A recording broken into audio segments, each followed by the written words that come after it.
One mistake cost Napoleon his empire.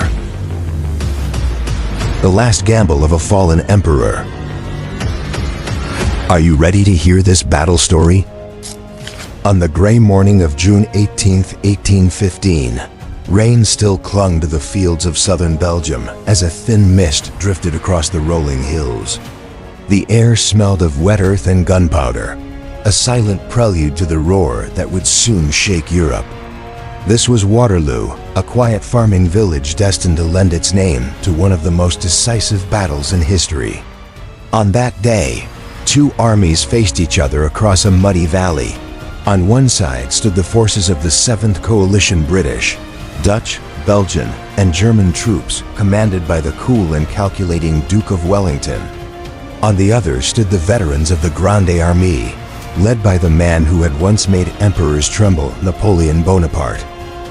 Only a year earlier, Europe had believed it was rid of the Corsican conqueror.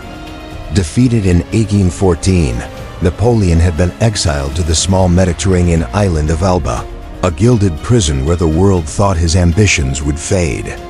But in March 1815, like a phoenix rising from ashes, he escaped and landed in France. Soldiers sent to arrest him instead knelt in allegiance as he declared, "The eagle will fly once more." In a matter of days he reclaimed the throne, and for 100 breathless days the map of Europe trembled again. Kings and ministers from London to St. Petersburg united in alarm, forging a vast coalition to crush. The man who refused to stay defeated, Napoleon, knew his only hope was to strike swiftly before the Fondue. Coalition armies British under Wellington and Prussian under Marshal Blücher could unite. He marched north, aiming to defeat each enemy separately. His veterans were fewer than in the glory days, but still fierce and loyal. By June 17th, his troops shadowed Wellington's forces near the village of Waterloo. That night, torrents of rain drenched the countryside, turning fields into a swamp. Cannons bogged down, wheels sank into mud, and the fate of Europe waited for the morning dot when dawn broke. Napoleon delayed his attack, hoping the ground would dry enough to move his artillery. It was a small hesitation, but history often turns on moments like this. Across the valley, Wellington's soldiers tightened their lines along the ridge of Mont Saint-Jean, their red coats stark against the mist. Behind them, scattered villages, Hougoumont, La Haye-Saint, Papelotte stood ready to become names of blood and legend. The stage was set. Soon the thunder of guns would drown the rain, and the future of an empire would hang in the balance. After years of dazzling victories across Europe, Napoleon's first fall in 1814 had seemed final. The disastrous Russian campaign of 1812, followed by crushing defeats at Leipzig and elsewhere, left France exhausted. A coalition of Britain, Prussia, Austria, and Russia marched into Paris, forcing the emperor to abdicate. The victors exiled him to Elba, a tiny island off the Italian coast, while restoring the Bourbon monarchy under Louis XVIII. Many in Europe believed the Corsican ogre would trouble them no more. Yet the peace was uneasy. In France, resentment simmered. The returning Bourbon king was unpopular, taxes were heavy, and soldiers longed for the glory days of the empire. News of discontent reached Elba, and Napoleon, ever the gambler, seized his chance. In late February 1815, he slipped past his guards with a handful of loyal followers and sailed for the French coast. When royal troops confronted him near Grenoble, he stepped forward alone and opened his coat. "If any of you would shoot your emperor," he said, "here I am." Instead of firing, the soldiers cheered. The march to Paris became a triumphal parade. By March 20th, he had reclaimed the throne without a single battle. Europe's rulers were stunned, but quick to act. At the Congress of Vienna, diplomats who had been drawing new borders now turned their pens to war. They declared Napoleon an outlaw and pledged to raise armies to crush him before he could consolidate power. Britain's seasoned commander, Arthur Wellesley, the Duke of Wellington, gathered a multinational force of British regulars. Dutch-Belgian contingents, and seasoned German troops in the Low Countries. To the east, the formidable Prussian army under Marshal Gebhard Leberecht von Blücher prepared to march west.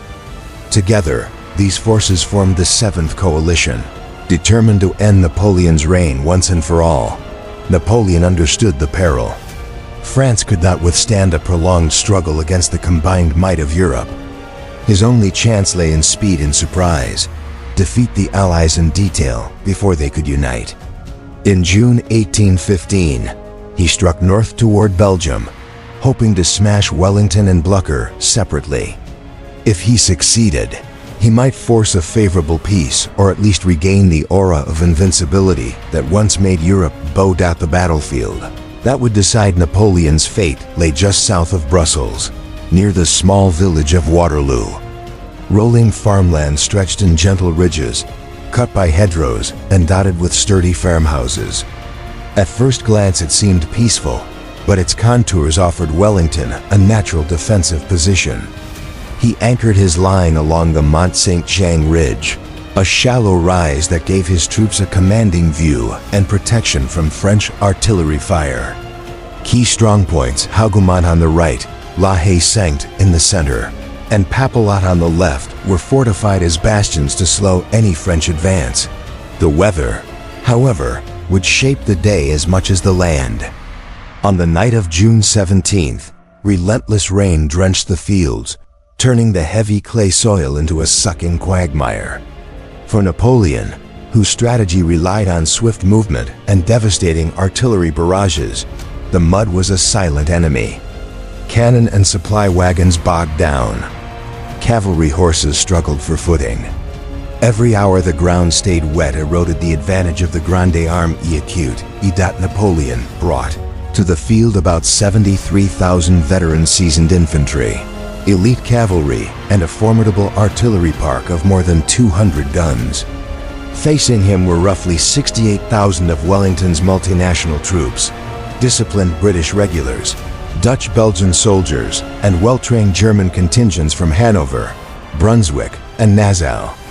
To the east, Marshal Blücher's Prussian army, nearly 50,000 strong, was recovering from a setback at Ligny but marching to rejoin the fight. Both commanders knew time was critical. Napoleon needed to break Wellington before the Prussians arrived. Wellington needed only to hold his ridge long enough for Blücher to appear. In that muddy valley, the fate of Europe balanced on a knife's edge.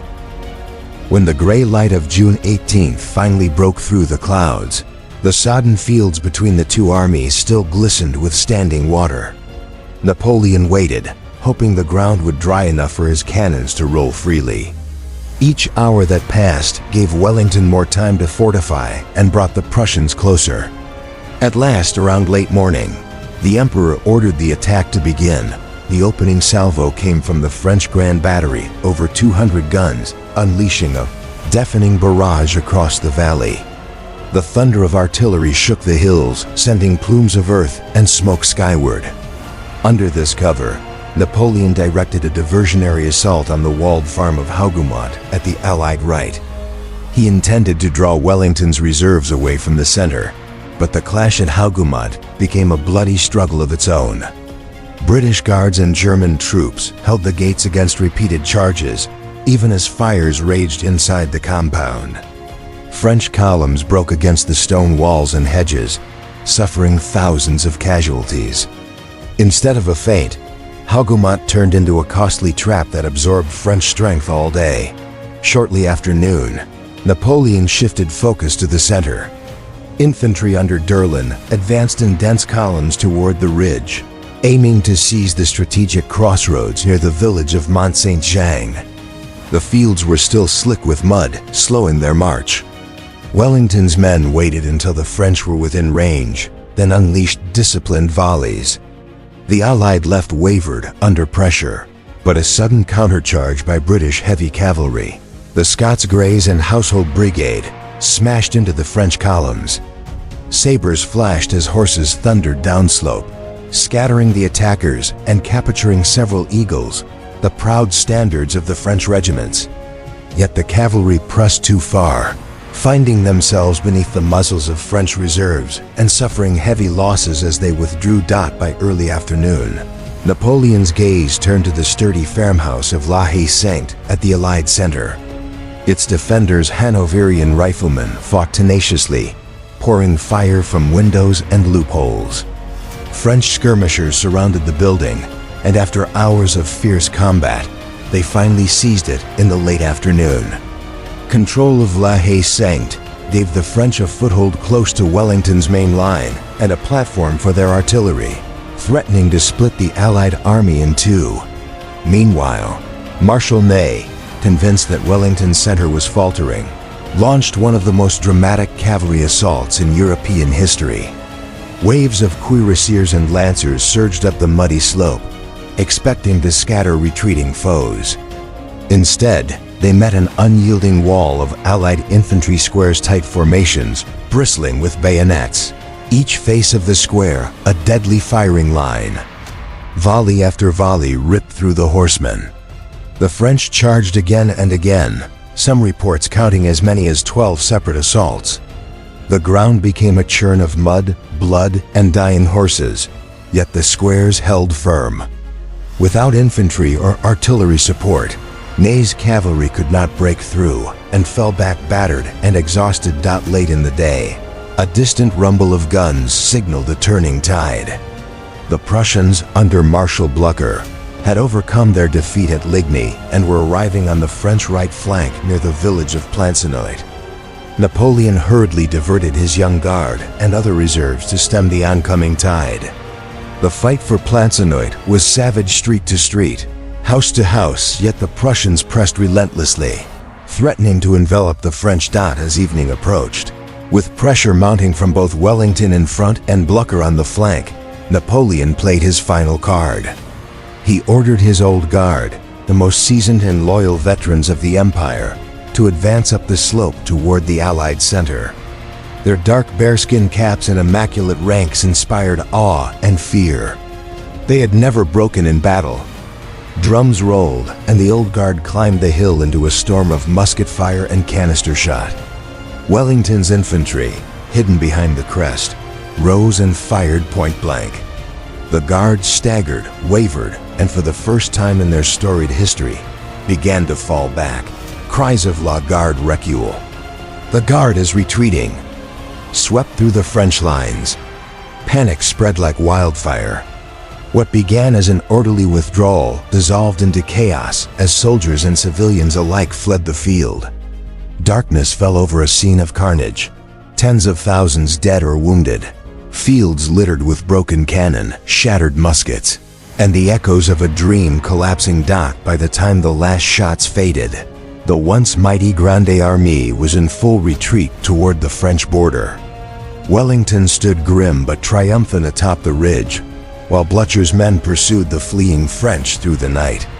Napoleon's final gamble had failed. The Battle of Waterloo ended with over 25,000 French casualties and around 22,000 Allied losses, a brutal testament to the ferocity of the struggle. The emperor who had once ruled Europe now faced the twilight of his reign. As darkness settled over the blood-soaked fields of Waterloo, the magnitude of Napoleon's defeat became undeniable. More than 25,000 of his soldiers were dead, wounded, or captured. Cannon lay abandoned in the mud, and entire regiments had simply ceased to exist. The Allied forces under Wellington and Blücher had suffered heavy losses of their own, around 22,000 men, but they held the ground and the momentum. What remained of the Grande Armée streamed south in disarray, pursued relentlessly by the Prussian. Napoleon reached Paris ahead of the news, but the truth followed quickly. The French legislature, weary of war and aware that the Allies would not negotiate, demanded his abdication. On June 22, 1815, he relinquished power for the second time. Attempting to flee to the United States, he instead surrendered to a British warship and was transported far from Europe to the remote South Atlantic island of St. Helena. There, under constant guard, the once mighty emperor lived out his final years in isolation until his death in 1821. The victory at Waterloo reshaped Europe's political landscape. The Bourbon monarchy was restored in France, while the Congress of Vienna finalized borders and sought to maintain a balance of power that would prevent another continent-wide war. For nearly a century afterward, Europe experienced a relative peace known as the Concert of Europe.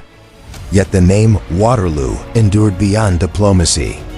It became a byword for ultimate, irreversible defeat, a reminder that even the greatest strategies can be undone by the convergence of weather, timing, and the sheer determination of allied foes. Waterloo stands as more than a single day's clash of armies. It is a timeless warning about the fragility of power and ambition. Napoleon possessed brilliance in strategy, unmatched charisma, and the loyalty of hardened veterans. Yet a night of relentless rain, a few crucial delays, and the unyielding cooperation of his enemies brought his empire to an end. The battle's echoes reached far beyond the muddy fields of Belgium. It closed the curtain on 2 decades of near-constant European war and ushered in a century of relative stability under the concert of Europe. Even today, the word Waterloo has entered everyday language to describe a final crushing defeat. It reminds us that no matter how brilliant the plan or formidable the leader, fate and circumstance can shift in an instant. The rise and fall of Napoleon at Waterloo remains a vivid lesson. Every empire, no matter how mighty, eventually meets its reckoning.